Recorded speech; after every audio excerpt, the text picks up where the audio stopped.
بەناو یادی خوا بینەرانی ئازیز و خۆشەویستی کەناڵی ئاسمانی پەیام درود و سەلامی خواتان پێشکەشەکەم.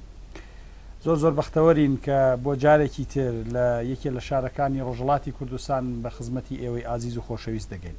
ئەم جارە توینەتە شاری کۆماری کوردستان، یەکەم کۆماری کورد کە لە مێژووی کووردا دروست کراوە، شاری مەهاباد، لە خزمەتی یەکێک لە مامۆستایان و نووسەران و ڕووناکبیرانی شاری مەهابادان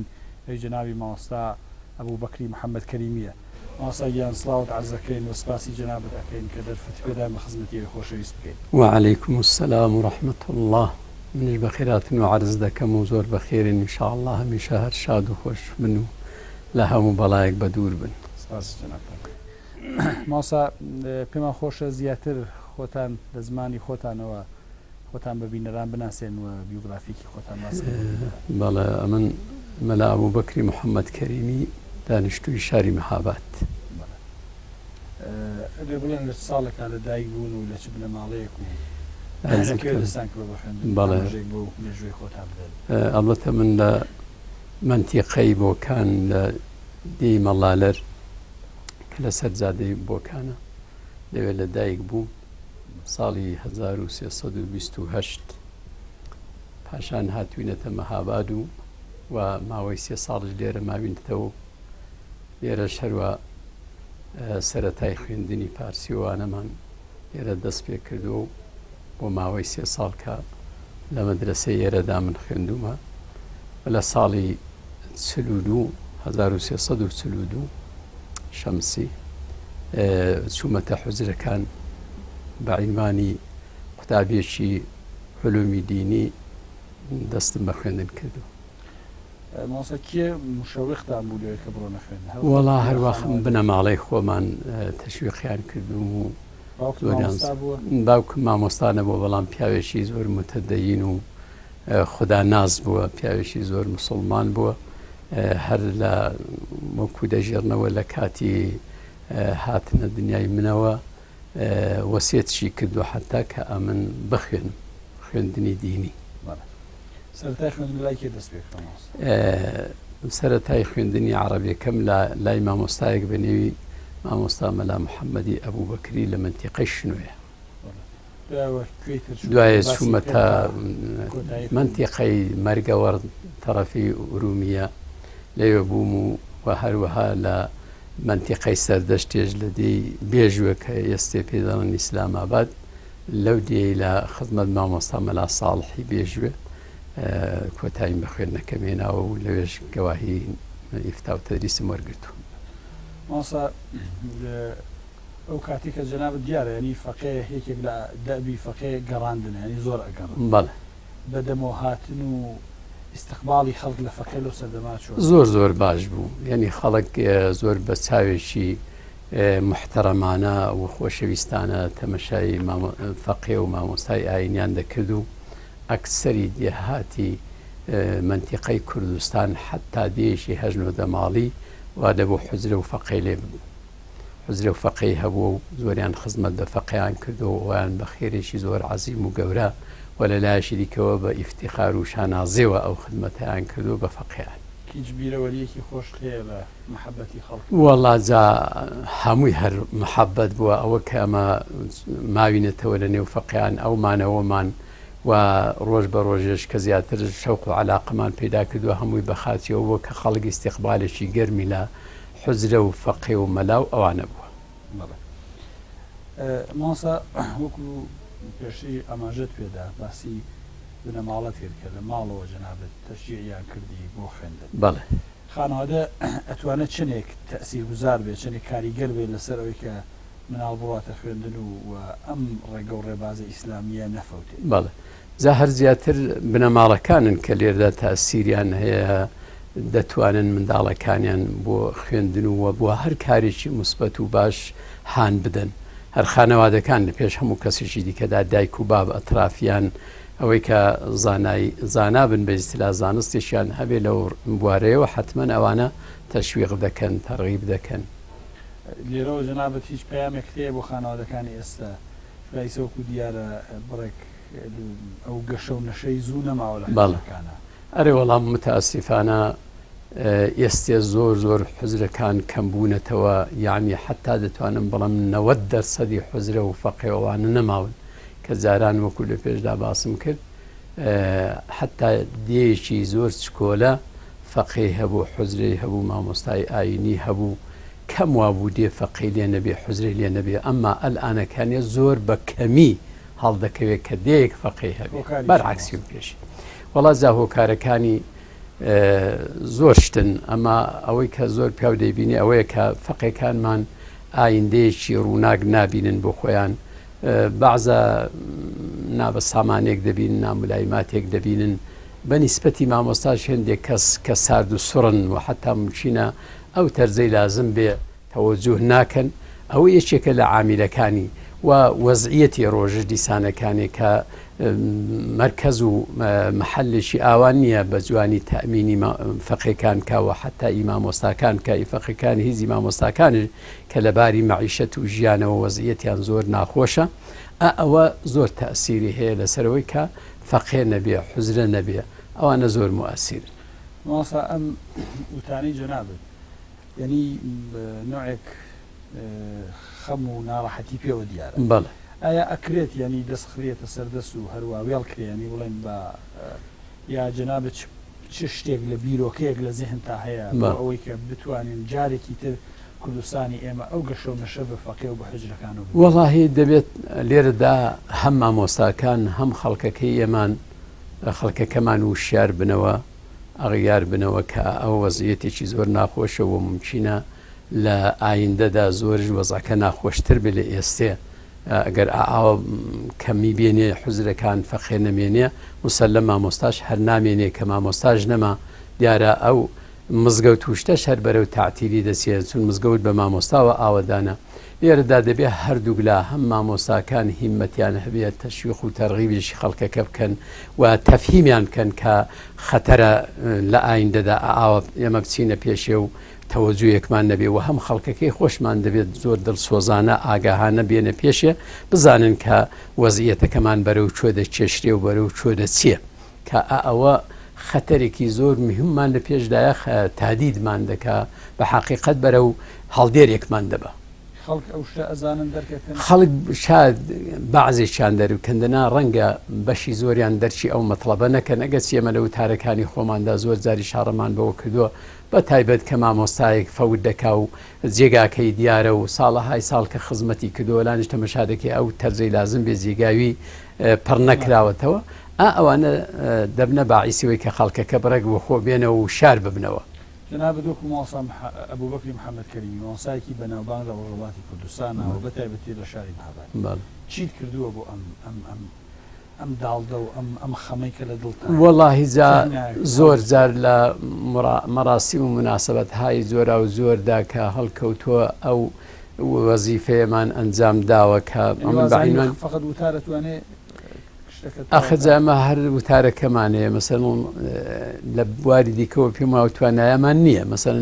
مامۆستاکان ناتوانن بۆ خۆیان حوزرێک پێک بێن و حوزەکە تەئمین بکەن فقط دەتوانن خەڵکەکەی هان بدەن تەشویقیان بکەن و حاڵیان بکەن لەو جەریانەکە چۆنە جا ئەوەندەی کە پێویست ببێ ئەکسەرەن ئەمن بەحسم کردووە لە مەراسیمدا وەکو ئیجازە نامە وەکو سەرخۆشی یا مناسبەتهایەکی دیکە باسی ئەو مەسەلەیەمان زۆر جار کردووە نەک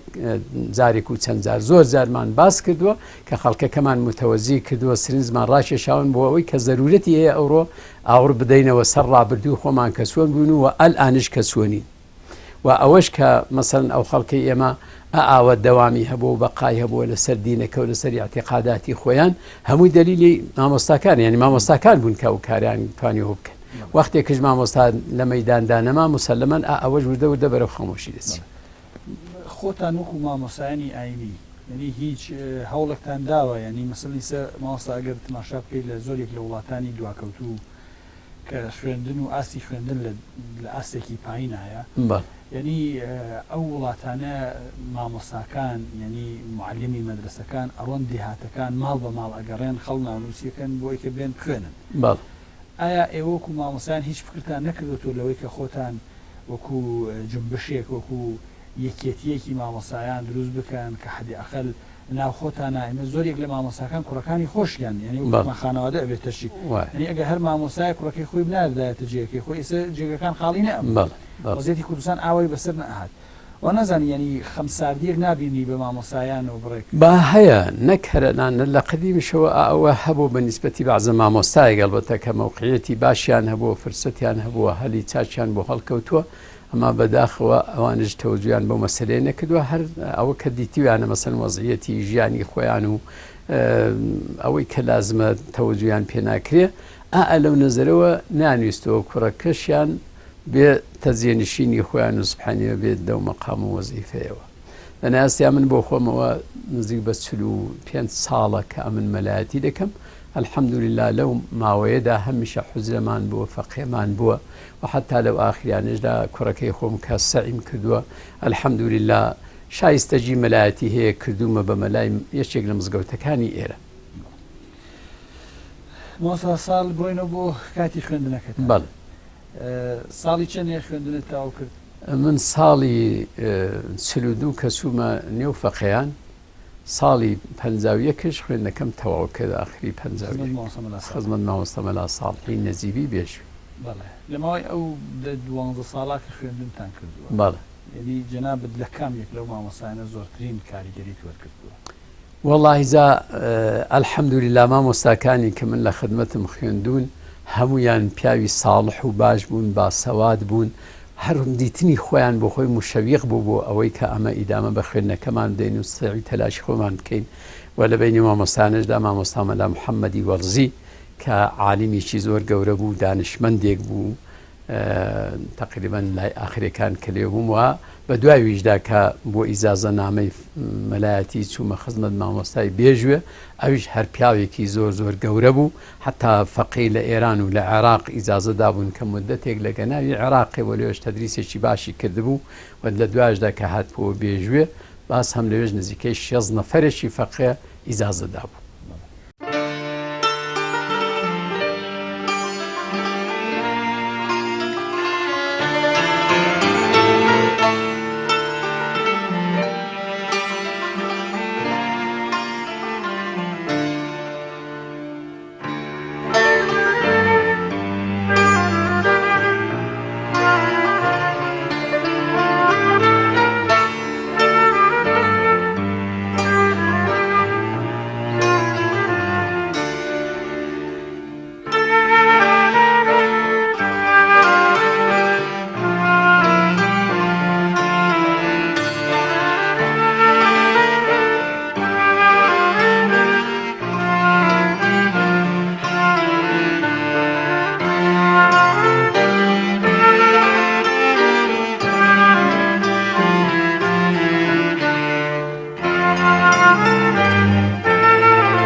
جەنابەت وەکو تماشای ئەسنادەکەمان کرد لە چەند شوێنە ئیجازەنامەتان هەیە ینی چەند کەسایەتی دیاری کوردستان ئیجازەتان وەرگرت بەڵێ چۆن بووە ئەو ئیجازەنامانی ترتان گرتووە وەڵا هەر ئاوا کە ئەمن لە بێژوێم دەخوێند و هاتچووی سەردەشتێم دەکرد دیارە لە بێژوێ دوو مامۆستای لێبوون یەکیان مامۆستا مەلا ساڵح کە ڕسمەن تەدریسی دەکرد لە تەنیژویش لە کەناری ویژدا مامۆستا مەلا شێخ ڕەئوف هەبوو بە ڕەحمەتی خودای شاد بن ئەویش کە مامۆستایەکی زۆر وشیار و وریا و بەرجەستە بوو لە خدمەت ویشم هەر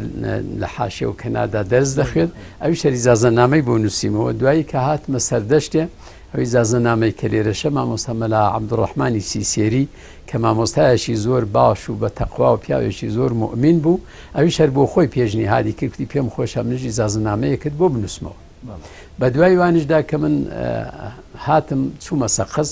تقریبا چەند مانجێکیش لێ مامەوە مامۆستا مەلا عەبدوڵای محەممەدیش دیارە زۆر تەوەجوهی بوو زۆر بە ئیلتیفات بوو ئەویش ئیجازەنامەیەکی بۆ نووسیمەوە مامۆستا ئەو کاتە مەراسمی ئیجازەنامەتان چۆن بوو یعنی هەروە وەکو ئەمڕۆ زۆر سادە ئیجازەیەکیان نووسی ئەڕۆشن دەرەوە کۆڕ و مەراسم نەوەڵا کۆڕ و مەراسیم هەبوو ئەکسەرەن مەسەرەن سێ چوار ڕۆژ پێشەوەی کە مەراسیمەکە ئەنجام بدرێ مامۆستاکانی منتیقە داوەت دەکران فەقێکان لە زۆر حوزرەکانەوە دەهاتن مەراسیمیشی زۆر زۆر خۆش بەرگوزار دەکرا ئەوە بوو ئەو وەختی ئیجازەکە بەعزە کەسێکش بەعزە جێگایەکیش وەختەکە ئیجابی وەی دەکرد هەر ئاوا ئیجازە نامەکە بنووسێتەوە و تەحویلی مجازەکە بدریا و فەقەیە کە ئیجازەی وەردەگرێت تەحویلی بدرێ و ئەوەندەیدی مەراسیمی کۆلە دەژیرە ئیمە کۆرەی مختصەرمانە بوو زۆر زۆر جێگاکە هەم مناسیبی وی نەبوو هەم کات وەختەکەش وا بوو ئیجابی وەی دەکرد کە زۆر عومدە نەبێ ناو ڕسمەکانی جەناب تا ڕسمێکم بینی ئەو مەراسیمێک لە ئیجازنامە ئەگیریە شتێک وەکو شادیەک وەکو پێدا چی بوو ئەوە کاتە من لە مزگەوتی سوور بووم 4 نەفەر فەقێ کە لەوێ خوێندنەکەیان تەواو کرد و مەراسیممان بۆ گرتن ساڵی 64 و 65 و ئەوانە بووەوە مەراسیمی ئەوەیە وەڵا لە ئاساسەوە تحقیقی وەم نەکردووە لە چوە بەڵامی دێوە بە عینوانی ئیزهاری شادی و خۆشی ئەویان دەکردی فەقێکان تقریبا شتێکی ئەوە شعریان دەخێندەوە بەڵە شعریان دەخێندەوە یا بەعزا حتا گۆرانیەکی کە مناسبی مەزلیس و مەراسیمەکە بە ئەوەشیان هەر دەکوت و بەڵێرەوە ماسا دوای ئیجازەتان وەرگرت چوونەکوێ دوای کە من ئیجازەم وەرگرت چوومە ئاوایی قەباکەندی کە 5 کیلۆمتری میاندواوە دێشی 220 ماڵی بوو من ماوەی 5-6 ساڵ لەوێ مامەوە بە دواییشدا نەخێر هەمووی هەر کورد بوون و سنی بوون بە دواییشدا دێشی نزیک وێ کە لەوێ بیلاخەرە ئەو دێ وەزعەکەی نازور بوو تێکچوو سێڵاو ئەوانە هاتوو بە دواییشدا کە ئینقیلاب هاتووە چوومە دەیەک بە نێوی سەرچنارەوی نزیکەی 420 ماڵێک دەبێ پێ دەڵێن کەلبەرەزاخان چۆمی مەزیدخانن ئەو دیانە مدەتی 2 ساڵێکش لەوێ مامەوە جا ئەو جار لەوێژا هاتم بۆ ئێرە لێرە هەم لە تەرەفی دارێ و قافەوە هەم لەلایەن مامۆستاکانەوە و لەلایەن خەڵکی مەحەلەوە پێشنیهادم پێکرا کە من بێمە مزگەوتی سوور مزگەوتی جامیە نەخێر ئیمامی جەماعەت ئیمامی جەماعەت و مدەریسی علومی دینی ماوەی 5 ساڵ و چەند مانجێک لەوێ مامەوە بەڵێ لەوێژەوە کە وەزعێتێک هاتە پێشێ و بیلاخەرە ممکن نەدەبوومانەوە کەم لەوێ ناخەڵکەکە زۆریان پێ ناخۆش و زۆرش ناڕەحەت بوون و حتا مدەتی ساڵە وەختێک مەلای دیکەیان نەهێنا ئەمان تازە بە ئیستیلا نەیان دێژدە من کە پسمەوەێ و هاتمە ئەو مزگەوتە کە پێ دەڵن مزگەوتی حاجی ساڵحی شاتری ئەڵبەتە لە مزگەوتی سوور کە قبلن حوزرە و فەقەی زۆر زۆر باشی هەبووە و مامۆستای زۆر مدەرس و بەنی و بانگ هەمیشە مزگەوتی سوور کە مەرحومی بداخ سوڵتان سازی کردووە زیاتر مەدرسەکان دەنەزەردا بووە حتا مزگەوتەکە زۆریان تەوەجوی پێکردن نزیکەی 12 و تاغی هەیە 12 حوزرن ئەوانەی مزگەوتی سوور لە ساڵەکانی پێش ئینقیلابدا کە مەدرسەی علومی دینی لەوێ زۆر زۆر مجەلل بۆ زۆر مجەهاز بووە لە هەموو نەزەرێکەوە تەمین بووە مامۆستای زۆر باش تەدریسیان کردووە لەوێ جا بینێک کە تعتیل بوو ئەمن کە هاتمەوێ سەر لە نوێ حوزرەکانمان ئاوەدان کردەوە و نزیک بە 20 نەفەرێک فەقێشمان دەبوو لەوێ بەڵا کتێبخانەی باشمان دامەزان وە ساڵی 60 و بەهاری 61 ئەمن هاتمەوێ هەتا 65 بوو چەند مانجێک لێوە بوو بەڵێ لە 65 نا ئەڵبەتە چون 2 ساڵش مەمنوع بووم لە مەلایەتی دوایی هاتمە ئەو مزگەوتە کە مزگەوتی حاجی ساڵح شاتری ماسا ئەم ماوەی 40 ساڵە بەردەوام فەقێت بووە هەمیشە فەقێمان بووە بەدائیمی الحەمدولله حوزر و فەقێمان بۆ ماوەی 45 ساڵە کە دەگوزێری ئایا ماسا یەکێک لەو گلەی و گازندانە ئەکرێت چکە من بە حکومیەوەی کە ناو مامۆستایانە زۆر ئاشناییم هەیە لەگەڵ فەقێکانە هەندێک لە گلەیی و گازندەکان کە دێتۆ لەسەر ئەو منهەجە قەدیمیەکەیە هەندێک لە منهەجە قەدیمیەکە کە ئەوە دروستە سابتەکانەوەکو ئەدەبیاتەکە ئەوە مشکلە نییە بەڵام زۆر مەبحەسی ڕۆژ هەیە لە حوجرەکانە مامۆستا ینی مامۆستایانی ئاینی فەقێکان کە دێنە ناو کۆمەلگان ناتوانن وڵامی خەڵک بدەنەوە بابەتانە ئایا جنابەت بۆ خۆت لە حوجرەکەی خۆت و لە مەدرسەکەی خۆتا هیچ فکرێکت کردووە و الحەمدولله حرەکەتمان کردووە لەو جیهەتەشەوە فەقێش کە لەو حوزلانەی ئێمە بوون چ لێرە چ لە مزگەوتی سوور حتا لە دیکە من لەوێش هەر حوتەش فەقێم هەر بووە هەمیشە فەقێکانیمان بێزگە لە کتێبی دەرسی کتێبی دیکەشیان خوێندوێتەوە کتێبی مەسائلی ئەخلاقی ئیجتیماعی مەسائلی دینی نەمهێشتووە مەحدود بن مەحروم بن لەو شتانە زۆر جار کتێبم بۆ خۆم بۆ پەیداکردون و لە اختیارم ناون کە ئەو کتێبانە بخێنەوە ئیسفادەی لێ بکەن و حتا کتومە دەستە جەمعیش ئێنگۆ دەبێ هاوکاری یەکتری بکەن هاوفکری یەکتری بکەن و ئەو کتێبانە بخێنەوە مەسەڵەن وا بووە کە جەنابەت مەسەڵەن ئێرە زانکۆی لێیە بەڵێ مامۆستای زانکۆی لێیە تەلەبەی زانکۆی لێیە یعنی وا بووە جەنابەت یا ئەمان ببێ بۆ زانکۆیان لە زانکۆ مامۆستایانێک داوەتکەی بۆ لای فەقێکانت کە بڕێک بێک و تەبادلی نەزەر مباحث وەڵا بۆ سوورەتە نەبووە بەڵام فەقێمان هەبووە هەم دەرسی لێرە خوێندووە هەم لە زانکۆیەکشی خوێندووە ئەومان بووە و لە خۆتان هیچ هەنگایەکتان بۆ ئەو هینە نەکردووە ارتباط ئیجادی ارتباط ئەلبەتە بۆچیە من بۆ خۆم دەگەڵ دانیشگاژی ارتیباتم هەبووە حتا نزیکەی 2 ساڵ دەگەڵ چەند نەفرێکی ئێرە شورای مەشوەرەتی دانیشگای ئازاد بووین لەوێش توانیمانە هەروە بەعزە مەسائلێکی کە مەربوط بە دینە و بە خۆمانە ئەوانە مەتراب بەڵێ ماسا بینۆ بۆ وشەیەکت بەکاربەر ئینقلاب بەڵێ لە ئینقلابە ڕۆڵی مامۆستایانی ئاینی چی بوو لە کوردستان بووە سەرکەوتنی ئینقلاب وەڵاهی جا مامۆستایان نەقشی زۆر باشیان هەبوو زۆر بە تەواوی چوونە پێشە لە دێ و لە شاردا مامۆستاکان پێش قەدەم بوون پێشەوا بوون بۆ سەرکەوتنی ئینقلاب یەکێک لەو کەسایەتیە زۆر دیارانەی مەهاباد مامۆستا شێعزەدین حسێنی بوو بەڵێ جەنابەت ارتباط لەگەڵ مامۆستا بوو بەڵێ مامۆستا زیاتر شخصیتێکی ئیسلامی و ئاینی بوو یا شخصیتێکی سیاسی نا زیاتر شخصیەتێکی عیلمی و دینی بوو بەڵام لە دوایدا زیاتر بەرەو سیاست چێشرا دەنا مامۆستا مەلاشی عیزەدین پیاوێکی زۆر عالم و فازیل و پیاوێکی بە ئەخلاق بوو بەڵامی دی لەو ئینقلابەدا عیدەیەک بۆ ئەولایان کێشا و بەڕێکیان دوور خستەوە لە مامۆستاکان و لەوەی کە مەربوط بە خۆیەتی مامۆستاکانی دەوریان چۆڵ کردی مامۆستا شێعزەدین کە ڕۆیە ئەو جەبهەوە بەڵێ دیارە وەڵا و هەر بە تاقیتە نێماوە مامۆستای لەگەڵ نانا مامۆستای خەڵکیش وەڵا بۆ سێویش تعدادیشی دەگەڵ ما خەڵکەکە وەلی ئەوانش هەر کەم بوون زیاتر خەڵکی مەهابات و ئەم منتەقە لەگەڵ یعنی ئەو کاتە جەمسەری کارەکان یعنی لە ئەوڵی سەردەمی ئینقلاب بوو لە ئەطرافی سنەومانە کاک ئەحمەد بوو لێرەش مامۆستا شێعزەدین ئەلبەتە مامۆستاکانی دیکەش تەسیرگوزار بوون بەڵێ مامۆستا مەلا کەریمی شاری کەندی مەسەرەن مامۆستا مەلا عەبدوڵای ئەحمەدیان ناوە چەند مامۆستایە کرد لێرە بە تایبەت مامۆستا مەلا کەریمی شاری کەندی زۆر دیار بوو لە نێو خەڵکیدا و نەقشێکی زۆر گەورەشی هەبوو مامۆستا شەهید کرا لێرە بەڵێ مامۆستا شەهید کرا ئەمانە بۆ خۆیان لایەنی سەربەخۆیان بوو یا هەروە پەرتەوازە کاریانە نەوەڵا هەر ئاوا متەفەریخە و پەرتەوازە کاریان دەکرد نەفەرمووی لە ڕووی سازماندەهی وانەوە نەبوو بەڵام خەڵکەکە دەگەڵیان بووە هەر وەختێکی داوەتێکیان کردایە بۆ ڕاپەیمایی بۆ جێگایەک بۆ مەزلیسێک مەراسیمێک خەڵکەکە زۆر بە جوانی استیقبالیان لێ دەکرد و دوان دەکەوت بۆچی مامۆستایان هیچ هەوڵێکیان نەدا بۆ ئەوەی کە هەم کارەکەیان ینی ئایندەیەکی هەبێ ینی و هەم دوایش ئەگەر کە ئینقلابەکە سەرکەوت ئەمانش بۆ خۆیان شکێکیان ببێت هیچ هەوڵێکتان بۆ ئەوە نەدا بۆچی هەوڵ بۆ ئەوەش درا بەڵام مامۆستاکانی ئێمە هەر لە قەدیمەوە شان بە شانی خەڵکەکە ڕۆیشتون و نانیست و خۆیان جودا بکەنەوە حتا بە عینوانی ئیتیحادیەکی مامۆستایان زۆریان مخالیفی ئەوەش بوون دەیان کورد ئێمە هەر دەگەڵ خەڵکەکەی بوون و هەر دەگەڵ خەڵکشین جا لەو نەزەرەوە مامۆستاکان نەیانتوانی ئیتیحادیەک پێک بێن کە بۆ خۆیان بە ئیستراوەکو سازمان یەک شتێک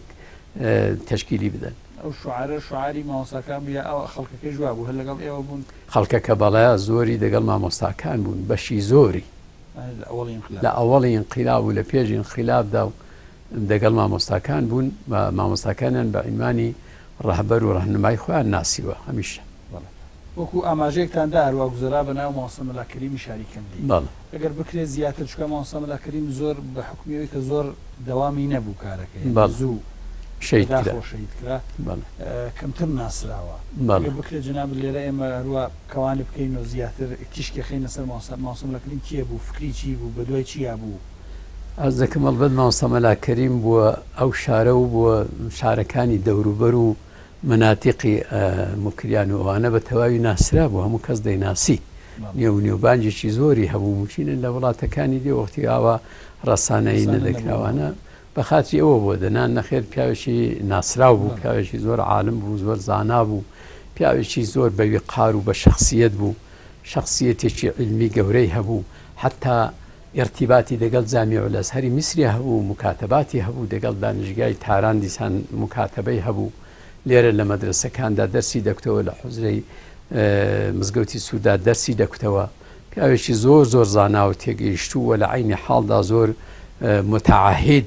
بە نیسبەتی دین و ئیسلام، پیاوێکی زۆر دڵسۆز بوو. مامۆستا فکرێکی سربەخۆی بوو، ینی بە دوای شتێکی تایبەت